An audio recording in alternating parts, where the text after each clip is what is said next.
गौरक्षा दल प्रमुख सुमंत शर्मा ने की पीसी मारपीट और धमकी मामले में बीजेपी नेता रमेश पांडे के खिलाफ खोला मोर्चा।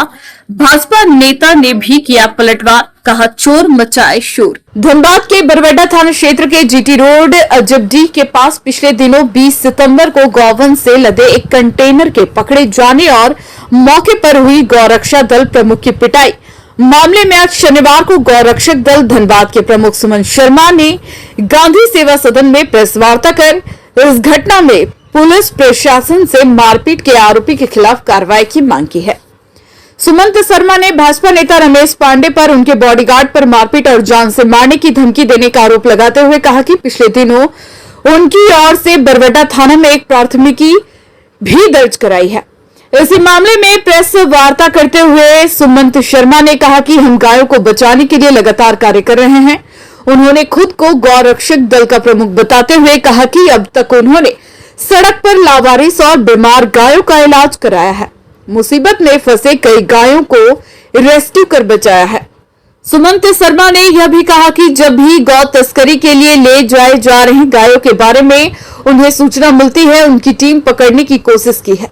उनकी संस्था पंजाब प्रांत से रजिस्टर्ड है और उनके पास इसका आईडी भी मौजूद है। इसके पहले भी गिरिडीह के बगोदर और हाल के दिनों में धनबाद में उनकी टीम ने तस्करी ले जाए जा रहे गौवंश से लदी कंटेनर को पकड़ा है। उन्होंने आरोप लगाया कि उनकी छवि को जानबूझकर खराब करने के लिए भाजपा नेता और उनके सहयोगी प्रयास कर रहे हैं, जबकि उनके कामकाज को लेकर किसी से छुपा नहीं है। इधर भाजपा नेता रमेश पांडे ने फोन पर बताया कि जिस मामले में सुमंत शर्मा आरोप लगा रहे हैं, इस मामले की सच्चाई सबके सामने आनी चाहिए। हाल ही में बाबूलाल मरांडी ने भी इस मामले पर बयान दिया था और हम भी हेमंत सोरेन सरकार से मांग करते हैं कि वह एसआईटी गठित कर इस मामले की निष्पक्ष जांच कराए। गौ तस्करी में सुमंत शर्मा की क्या भूमिका है, उसकी जांच होनी चाहिए। हम तो यह भी मांग करते हैं कि हमारे और सुमंत शर्मा के मोबाइल की सीडीआर निकालकर जांच करानी चाहिए कि किसको कौन फोन किया था, लोकेशन क्या था और सुमंत शर्मा को सूचना देने वाले लोग कौन हैं जो गौ तस्करों से मिला हुआ है। वहीं तस्करी रोकने का ढोंग कर रहा है, चोर को सफाई देने की जरूरत पड़ती है। हम तो पूरे मामले की सीबीआई से जांच करने की मांग करते हैं।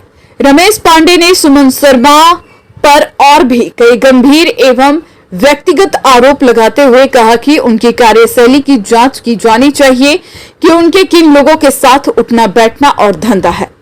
20 सितंबर को एक गौ तस्करी की गाड़ी में सूचना मिली थी। सूचना के आधार पे मैंने अपने जो गोविंदपुर बरवड्डा के सदस्य लोगों को इन्फॉर्मेशन दिया।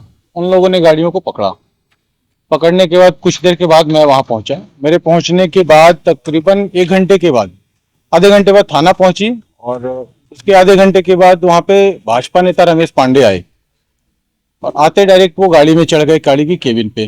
गाड़ी की केबिन में गए और वो कोई डायरी खोजने लग गए। वो क्या डायरी था, किस चीज का उनको जानकारी था, मुझे नहीं पता। और हल्ला हंगामा करने लगे, गाड़ी क्यों रोका है, कहाँ लेके जा रहे हो। मैं बहुत प्रयास किया हम लोगों ने कि गाड़ी को जो है गौशाला लेकर जाया जाए, लेकिन उनका कहना था कि नहीं, ये गाड़ी वहां नहीं जाएगी। ये तो उस दिन का मैटर है। उनका कहना है कि गाड़ी ग्रामीणों ने पकड़ा, जबकि गाड़ी हम लोगों ने पकड़ा। उसका प्रूफ है कि हमारे गौरक्षा दल की आईडी पे लाइव चल रहा था सब कुछ। मैं जब पहुंचा मैंने भी लाइव चलाया। उसके बाद उन्होंने कहा कि मैं बरवड्डा में 2 घंटे से खड़ा था, सुबह 7 बजे से, और गाड़ियों को पार करवा रहा था, जबकि मैं उस दिन 9 बजे धनबाद आया हूं। ये टोल का फोटो है हमारे पास। मैं 9 बजे टोल गेट पे था, टोल को मैंने पार किया है, ये मैंने फोटो निकलवाई है। तो ये सारा वो झूठ मूठ का बयान देते रह रहे हैं। उसके बाद बोला ग्रामीणों ने इन्हें मारा। ग्रामीण क्यों मारेंगे? आपके बॉडीगार्ड्स, वहां वीडियो बनी है, फोटो बनी है, बॉडीगार्ड्स मार रहे हैं, हथियार दिखाया गया है, हमारे पास उसका भी फोटो है, वीडियो है। कहां से वो सब गार्ड्स आ गए इतने हथियार के साथ? हथियार वैध है कि अवैध हैं, ये प्रशासन को जांच करनी चाहिए। और इसका आदेश उसको किसने दिया कि इतने सारे बॉडीगार्ड्स को लेकर रोड पर आप घूमो? किसके आदेश से वो घूम रहे हैं? इतना तो धनबाद का विधायक और सांसद भी इतने बॉडीगार्ड्स और हथियार के साथ नहीं घूमता। आपने एफआईआर भी किया था? एफआईआर किया है हमने, बरवड्डा थाने में एफआईआर किया हुआ। हाँ, कॉपी होगी। क्या विषय बना के एफआईआर किया? विषय हमने जो घटना हुई है, मारपीट हुआ, हथियार दिखाया गया, जान मारने की धमकी दी गई, रोड पर दौड़ाया गया, इस मामले में। बस आप क्यों गए थे वहाँ? मैं गाड़ी पकड़ने गया था, मुझे सूचना मिली थी कि मैं गौरक्षा दल का प्रदेश अध्यक्ष हूँ। इस पे भी उसने क्वेश्चन उठाया था और एक विहिप के कोई है गौरक्षा प्रमुख कि आपके पास क्या प्रूफ है कि आप गौरक्षा दल है, रजिस्टर्ड संस्था है, नहीं है, आईडी है या नहीं है। तो वो सब कुछ मेरे पास है। चैनल का प्रॉपर नाम नहीं ले रहा मैं किसी का, ठीक है, लेकिन जो चैनल मेरे बारे में दिखा रही है, मैं ये तो बोल सकता हूँ ना कि मुझे झूठा आरोप लगाया जा रहा है, मेरे फोटो को बार बार हाईलाइट किया जा रहा है, मेरी छवि को धूमिल किया जा रहा है। मैं आज 5-7 सालों में यहाँ रोड सड़कों पे गौ सेवा कर रहा हूँ, मरी हुई गाय का अंत्येष्टि करवा रहा हूँ, बीमार सैकड़ों गायों का इलाज करवाया हूँ। ये हमारे पास देखिए सिर्फ 2 साल का ये डाटा है और फोटो है जो आप देख सकते हैं। ये मैंने अभी तैयार नहीं कर लिया कि 2 दिन में कि आप लोग मुझे बोल रहे हैं तो मैं ये कर लूँ। ये देखिए, ये सारी फोटो है जो मैंने गाय बचाई हैं, गाय पकड़ी हैं। ये देखिए, इन चीजों पे तो कभी किसी ने नहीं पूछा कि आपने ये क्यों किया, पुलिस को क्यों नहीं बुलाया, गाय को क्यों, मरे हुए गाय को जाके अंत्येष्टि करवा रहे हैं, डॉक्टर से इलाज करवा रहे हैं, नाली में गिरा है तो गाय को निकलवा रहे हैं। इन चीजों पे तो कभी किसी ने नहीं पूछा। आप भी नहीं आए थे पूछने कि आपने ये पुलिस को क्यों नहीं दिया कि गाय को निकलवाओ नाली से, गाय को बचाओ, गाय मर रही है उसको उठा के अंत्येष्टि करवाओ। 1-2 गायों की नहीं, सैकड़ों गायों की बात है।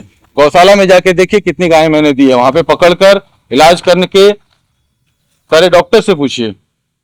सेवा कार्य और इस तरह का काम दोनों में अंतर है। बिल्कुल अंतर है। गाय से संबंधित मैं काम कर रहा हूँ। मुझे जहाँ गाय पे अत्याचार होता दिखेगा मैं वहां लड़ूंगा, आगे भी लड़ता रहूंगा। किसी के रोकने से मैं नहीं डरने और झुकने वाला। लड़ना चाहिए। कोई हथियार लेकर आ जाए या मारने का धमकी दे दे या मार दे, किसी से नहीं डरूंगा। और मैं भी खुलासा करूंगा जो हमारे बारे में गलत आरोप लगाया जा रहा है कि मैं तस्कर हूं। आप साबित करो कि आप किस ब्याह पे मुझे गौ तस्कर साबित करके मेरी फोटो को वायरल कर रहे हो। मैं मतलब मेंटली मैं डिस्टर्ब हो रहा हूँ। चारों तरफ से मुझे फोन आ रहा है कि तुम गौ तस्करी कर रहे हो। जा रहा है, हाँ। आपने कानून का सहारा दिया है? मैंने लिखित दिया था। एक्चुअली मेरे पापा का वो पहली बरसी थी तो मैं चला गया था, इसलिए मुझे डिले हुआ। अब मैं सारी कानूनी कार्यवाही अब करूंगा। जो मेरे बारे में गलत आरोप लगाया गया या जो मेरी छवि को धूमिल कर रहे हैं, बिल्कुल मैं केस करूंगा उनके ऊपर। एक इस बीच में एक हिंदूवादी नेता आता है, जय तिवारी, कहां से, चिरकुंडा से बुलाया गया स्पेशली उसको। अरे धनबाद में हिंदूवादी नेता मर गए थे, भाजपा के नेता नहीं थे। इनसे भी कोई बयान दिलवा देता मेरे बारे में, यहाँ वो गौ तस्कर है। और वो लड़का बयान दे रहा है मेरे बारे में गौ तस्करी का, जो खुद जेल खट कर अभी आया हुआ है हथियार के केस में। मेरे पास उसका भी प्रूफ है। ये देखिए उसके केस की है। एक हथियार तस्करों के साथ भी उनका संबंध है, जय तिवारी।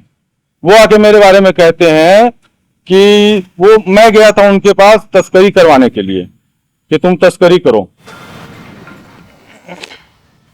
ये देखिए, वो आर्म्स एक्ट में सप्लाई में कुछ लड़के पकड़े गए थे, उनसे जब पूछा गया तो उसने नाम बताया। वो जय तिवारी भी जेल जा चुका है। ऐसे हिंदूवादी नेताओं के साथ उनका संपर्क है। देखिए यहाँ पे नाम हम सब कुछ मेंशन है कोर्ट का। मैं बिना प्रूफ का नहीं बात करता हवा में। अभी आप क्या चाह रहे हैं? अभी चाह रहे हैं कि इन लोगों के ऊपर जांच बिठाई जाए। इतने बॉडीगार्ड, हथियार जो भी हैं, किसके आदेश से ये घूम रहे हैं। सबसे पहले बात तो है कि जब गाड़ी वहां पकड़ी गई, थाना पुलिस आ चुका था, तो वहां उनके पहुंचने का मतलब क्या था? रमेश पांडे के आने का कारण क्या था? और आके डायरेक्ट वो गाड़ी में चढ़े, डायरी खोजने लगे। उसके बाद बोले कि किसी ने उनको डायरी का एक फोटो दिया है जिसमें मेरा नाम लिखा है। उस फोटो को उन्होंने शो किया मीडिया में। तो शो किया, उस पर क्या लिखा था, सारा कुछ कोडिंग था। वो भी मेरे पास फोटो है, सब कुछ कोडिंग में था। और एक जगह मेरा लिखा हुआ है सुमंत शर्मा, गौरक्षा दल बरवड्डा, ये वो, और नंबर गलत लिखा हुआ है। तो क्या सारे का कोड चल रहा था और मेरा नाम चल रहा था पैसा लेने में? और जब मैंने डायरी को खोला मीडिया के सामने उसी दिन शाम को 20 तारीख को, तो उसमें ना वो पेज था ना वैसी लिखावट थी। तो ये लिखकर हाथ से किसने चलाया, किसने दिखाया मीडिया के सामने? वो पेज आया कहां से, किस लड़के ने उनको ये पेज दिया? ये सब जांच का विषय है। तो ये मतलब थाना पुलिस को ये जांच करनी चाहिए ना। तो वो डायरी जो शो किए मेरे नाम का, गौ तस्कर बना रहे हैं, उसको आप देखिए कि वो डायरी का पेज आया कहां से। और आपको कैसे पता कि गाड़ी में डायरी है या क्या है? आप आए और डायरेक्ट उसमें चढ़ के ढूंढने के लिए। गाय जब भी कहीं भी पकड़ाती है, 1 हो या 4 हो, उस पे केस होता है गौ तस्करों पे, गाड़ी पे, और उसको हम लोग गौशाला में लेकर जाते हैं। आप गाड़ी को गांव में क्यों लेके गए? 2 गाय को क्यों छोड़ दिए? क्या हक था आपको गाय छोड़ने का? पुलिस को हैंड ओवर करना चाहिए, गौशाला को हैंड ओवर करना चाहिए। गाय को क्यों आपने छोड़ा? आप गाय बचाने पहुंचे थे। जब हमने रोक दिया, ग्रामीण लोग इकट्ठे हो चुके हैं और वो जो कह रहे हैं गाय को ग्रामीण ने पकड़ा, हमारी आईडी पे लाइव चल रहा था जब लड़कों ने गाड़ी को रपेटा है, दौड़ाया है, रोका है, सब कुछ हमारी पेज पे लाइव चल रहा है।